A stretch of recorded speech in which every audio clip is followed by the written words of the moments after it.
ايه يا هنداوي؟ ايه حكايتك؟ العيال بتهزقك؟ انت جبت زيت ولا ايه؟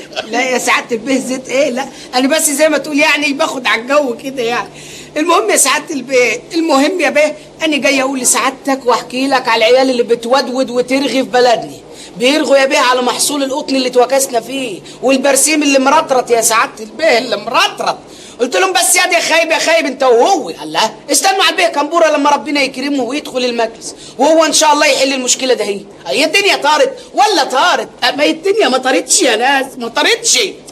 قلت لهم يا بيه ان سعادتك مشغول دلوقتي بتتفرج على فريقنا اللي بيتغلب 3 مرات في الجمعه، ده هو 3 مرات في الجمعه. قلت لهم استنوا بس اما يفضل الفريق وهو يحل لنا كل حاجه ويجعله عامر يا سعاده البيه. بس يا اخي انت بتتكلم كتير ليه؟ ده انت اساسا مالكش لازمه في القعده. وبعدين انا تعبان يا هنداوي من الفريق بتاعي. الفريق بتاعنا ده العيال بيجوا على نفسهم ويتغلبوا، بيسمعوا كلام الكوتس يقول اي كلمه يسمعوا كلامه. بيقول لهم يا بخت من بات مغلوب وما باتش غالب. بيقول لهم يا بني ادم اجري جري الوحوش غير رزقك لن تحوش. ده كلام يتقال برضه، ده كلام يتقال. وبعدين انا ناوي خلاص اول ما ادخل واترست واقعد واتستت واحط كلونيا من اللي جايبها من المطار، ان شاء الله باذن الله هقدم احاطه طلب. هقول لهم اللعيبه عايزين حافز. ايه الحافز بقى؟ لازم يلعبوا على المشاريب، لازم عشان يسخنوا. وبعدين انا مش زعلان من الحكايه دي بس. لا امال زعلان من ايه يا بيه؟ ما تقول لي. انا هنداوي اخوك الصغير يا سعاده البيش كيلي، والمثل بيقول لك خد الرفيق قبل الطريق. اسكت يا اخي، طريق ايه ورفيق ايه؟ ده انت اساسا عار عندي في البيت دلوقتي، ما تتكلمش خالص. انا مش زعلان عشان كده، انا زعلان ومقهور عشان اهل الدايره كل مره بيخذلوني، كل مره بينطروني، عايز انتقم منهم. ما تقول حاجه وانت قاعد زي كيس القطن كده، ولا هو اكل ومرعى وقله صنعه؟ هجوعك يا زيزو، هجوعك. ما انت يا جدع اللي قاعد تعيش انت رد على الراجل يا جدع، ده لحم كتفك ده هو من خير الراجل ده هو. الله، وعلى راي المثل اللي ياكل اكله يلطم لطمه. شفتني يا بنتي وانا بزعق له؟ بسيطه تاهت من الاهل. انا عندي حته فكوره يا كمبوره بيه. وحياه ابوك يا بيه انت، وحياه ابوك قبل الفكوره ديت. استني يا سعاده البيه، هم لا مؤاخذه يعني الحريم دهيت حقيقي ولا انتيكات؟ لا كزندوره، انزل على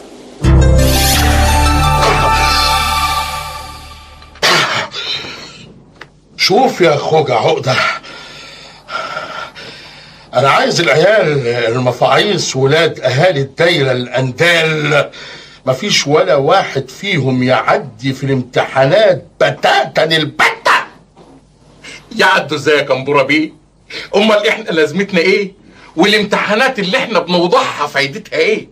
ده حتى الاسئله السهله اللي جابتها موجوده في كل كتاب بتدل دلاله قاطعه على جهل الممتحن وتفتته. فعلا يا استاذ عقده، هو لازم يطهروا المدارس من الطلبه اللي ما بيعرفوش يجاوبوا على اسئلتك. يجاوبوا ازاي يا زيزو بيه؟ ده حتى عيب في حقنا. أيوة أيوة أيوة أيوة شفت قلتها؟ عيب في حقكم طبعا يا خوجة.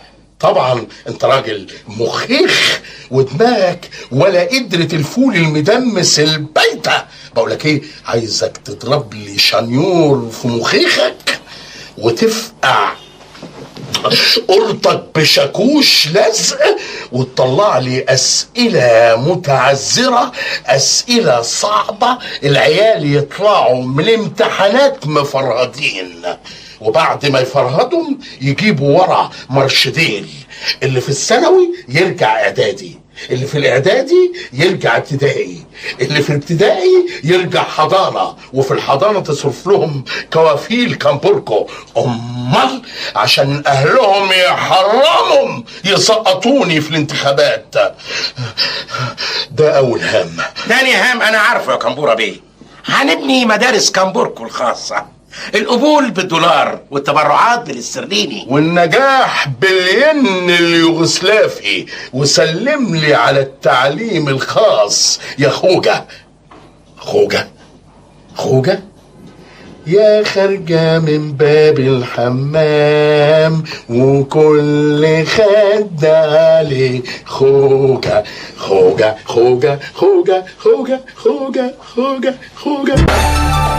شوف يا استاذ عمر، اتفضل. اسمع يا استاذ عجزاوي، دي مسودة السؤال الرابع. اجب عن كل من الف وب في السؤال الثاني. اشرح معنى هتلر فيما لا يقل عن 50 سطر. ايه ده؟ طب ما تخليهم 120 سطر. لا لا لا لا لا كده برضه يبقى السؤال سهل. اكتب عندك. ماشي. اشرح معنى هتلر فيما لا يقل عن 200 سطر، بحيث يكون السطر الواحد به 11 كلمة ونصف موضحا الأسباب. حلو الكلام؟ خش على اللي بعده. خش. ب الازدواج التاريخي في سياسة بسمارك يؤدي إلى الاتساع التاريخي مع بعض التباعد في الأبعاد المتقاربة أو المتوازية أو المتقاطعة أو المتشابكة أو المتعامدة أو ذات الزوايا الحادة.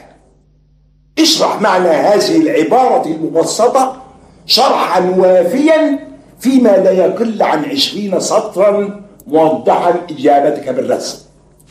لا لا لا لا لا ايه؟ أنا عندي فكرة أحسن للسؤال ده. قول. اكتب عندك. ماشي. إذا افترضنا أن سياسة بسمارك تساوي المثلث المتساوي الأضلاع أ ب ج بداخله دائرة محيطها 25 سنتي تمثل الازدواج التاريخي، ثم الوتر نون والذي يمثل الإمبراطور غاليون، فاثبت أن التباعد التاريخي في سياسة بسمارك تساوي الزاوية ب ج أ زائد نص ط نق تربيع ناقص مربع مساحة الدايرة في نون واو زائد د ه، وعلاقة ذلك بنهائيات كأس العالم. ملحوظة على الطالب ألا يستعمل القلم الرصاص أو النشافة أو البرجل أو المثلث، وألا يلجأ إلى الرسم في الهوامش، ومن يخالف ذلك يلغى امتحانه. قلت إيه؟ رائع رائع. نهنئ أنفسنا. more than excellent. مش ممكن، أنا مش مصدق، أنا هتجنن. إزاي الزفت الطلبة يقدروا يجاوبوا على السؤال الرابع بتاع بسمارك اللي أنا حاطه؟ أنا فشلت، أنا إنسان فاشل. مالك يا اخويا؟ ما تعملش في نفسك كده. منكم لله اللي جاوبتوا على السؤال الرابع، ان شاء الله ما توعوا ولا تكسبوا. ايه يا كحية، احنا هنفضل يا اخويا كده ساكتين على منص؟ الواد يا ولدها عدى 6 سنين وما دخلش المدرسة لحد دلوقتي، انت مش هتعلمه ولا ايه؟ معقول يا ام منص هسيبه يطلع امي زيك؟ لا الموضوع ده في بالي، انا مش ساكت.